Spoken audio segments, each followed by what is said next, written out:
Assalamualaikum warahmatullahi wabarakatuh. Salam sehat, salam sejahtera, salam bahagia buat kita semua. Sebuah kisah keteladanan yang pantas dijadikan sebagai suri tauladan bagi kita dalam kehidupan sehari-hari. Hasutnya mencelakakan dirinya sendiri. Ada seorang saleh yang mempunyai kedekatan dengan seorang raja. Hampir setiap hari ia datang ke istana untuk memberikan nasihat-nasihat kepada sang raja, yang tidak pernah bosan mendengarkan, walau terkadang ia mengulang beberapa kali nasihatnya tersebut. Hal ini bisa terjadi karena ia memang sangat tulus ikhlas, tidak ada pretensi, pamrih, apapun. Khususnya keduniaan. Salah satu nasihat yang sering diulang-ulangnya adalah, berbuatlah kebaikan kepada orang yang berakhlak baik. Karena orang yang berbuat dan berakhlak jahat akan binasa oleh kejahatannya sendiri. Ternyata ada orang yang tidak suka, bahkan hasut dengan kedekatannya dengan sang raja.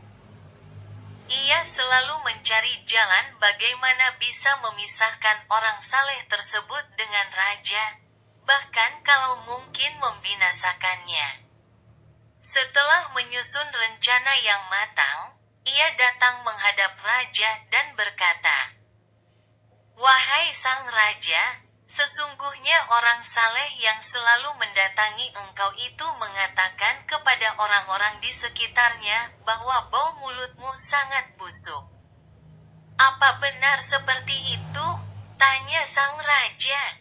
Setengah tidak percaya, lelaki penghasut itu berkata lagi, "Kalau Tuan Raja tidak percaya, jika besok ia menghadap ke sini, perintahkanlah ia untuk mendekat. Niscaya ia akan menutup hidung dan mulutnya." Sepertinya sang raja termakan oleh hasudannya, dan berkata, "Pulanglah engkau, aku akan mengecek kebenaran ucapanmu itu." Keesokan harinya, pagi-pagi sekali sebelum berangkat ke istana raja, orang saleh tersebut diundang ke rumah si lelaki penghasut. Setelah memberikan nasihat-nasihat yang diminta, orang saleh itu disuguhi hidangan dan dipersilahkan memakannya. Ternyata si penghasut telah membubuhkan banyak sekali bawang putih dalam masakan tersebut, sehingga mulut si orang saleh itu berbau tidak sedap, bau bawang putih yang menyengat. Orang saleh itu segera berpamitan karena ia mempunyai janji untuk menemui raja setiap harinya. Ia tidak punya waktu untuk bisa menghilangkan bau mulutnya itu, dan menghadap raja dalam keadaan seperti itu. Ketika ia bersiap menyampaikan nasihat-nasihat, tidak seperti biasanya tiba-tiba sang raja memanggilnya mendekat untuk duduk berhadapan. Tetapi hal itu telah diperhitungkan dengan matang oleh sang penghasut.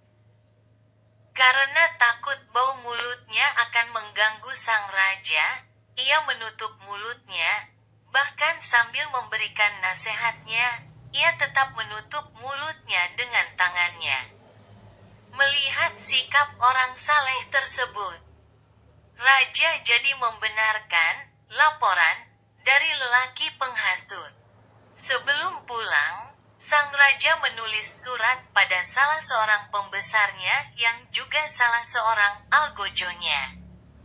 Raja berkata dalam suratnya itu, "Jika surat ini telah engkau terima, hendaklah engkau membunuh dan menguliti pembawa surat ini. Setelah itu hendaknya engkau kirimkan lagi kepadaku kepala dan kulitnya sebagai bukti engkau telah melaksanakan tugas."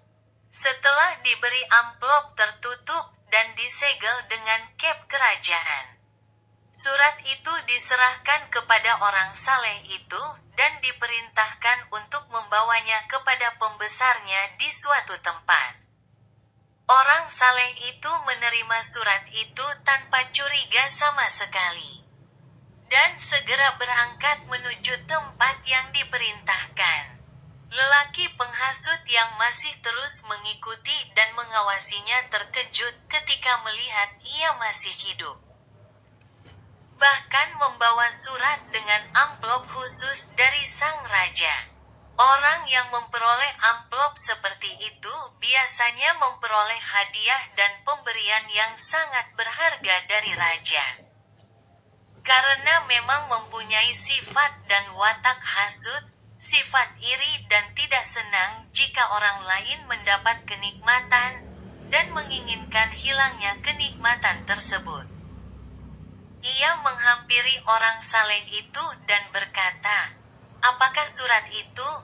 Orang saleh itu berkata, "Surat ini ditulis sendiri oleh raja, dan aku diperintahkan untuk mengantarkannya." "Berikanlah kepadaku," kata si penghasut itu. Orang saleh itu mencoba bertahan bahwa itu adalah tugasnya, tetapi si penghasut memaksa, sehingga ia menyerahkan surat itu kepadanya. Si penghasut segera berlalu menuju tempat tinggal pembesar yang ditunjukkan. Setelah menyerahkan surat tersebut, ia menunggu dengan gembira dan menebak-nebak hadiah apa yang akan diterimanya. Tetapi tanpa disangka-sangka, pembesar itu memerintahkan para prajurit untuk menangkap dan mengikatnya, sambil berkata, "Dalam surat ini, raja memerintahkan untuk membunuh orang yang membawa surat ini, kemudian memenggal dan mengulitinya." Seketika pucat pasi wajah si penghasut itu, ia berusaha berontak dan berkata, "Sesungguhnya surat itu bukan untukku. Izinkanlah aku untuk menghadap dan menyampaikan hal ini pada raja." Sang pembesar tidak menghiraukan ucapannya. Pemberontakannya hanya sia-sia belaka karena para prajurit itu begitu kuat memeganginya. Sang pembesar berkata, "Surat raja tidak bisa dibantah, dan perintah raja harus segera dilaksanakan." Ia segera disembelih, dipancung kepalanya dan dikuliti kemudian dikirimkan ke raja. Ketika raja menerimanya, ia terkejut karena bukan kepala orang saleh itu. Ia memerintahkan prajurit untuk mendatangkan orang saleh itu ke hadapannya. Ketika telah ia tiba dan ia sama sekali tidak tahu bahwa si penghasut telah mati dipancung, sang raja berkata, "Mengapa engkau tidak mengantarkan sendiri surat itu seperti perintahku?" Orang saleh itu menceritakan semua yang dialaminya, dan meminta maaf atas keteledorannya sehingga menyerahkan surat itu pada orang lain. Raja berkata lagi, "Benarkah engkau berkata kepada orang-orang bahwa bau mulutku sangat busuk?" "Astagfirullah, tidak benar seperti itu, wahai raja. Tetapi mengapa engkau menutup mulutmu ketika engkau kuperintahkan mendekat kepadaku?" Orang saleh itu menceritakan peristiwa yang dialaminya sebelum ia menghadap raja pagi hari itu. Raja mengangguk-anggukan kepalanya mulai mengerti duduk perkaranya. Kemudian ia berkata, "Benar sekali ajaran dan nasihatmu. Orang jahat itu akan binasa karena kejahatannya sendiri. Jangan lupa di-subscribe ya." Demikian kisah motivasi ini, semoga bermanfaat. Terima kasih dan wassalamualaikum warahmatullahi wabarakatuh.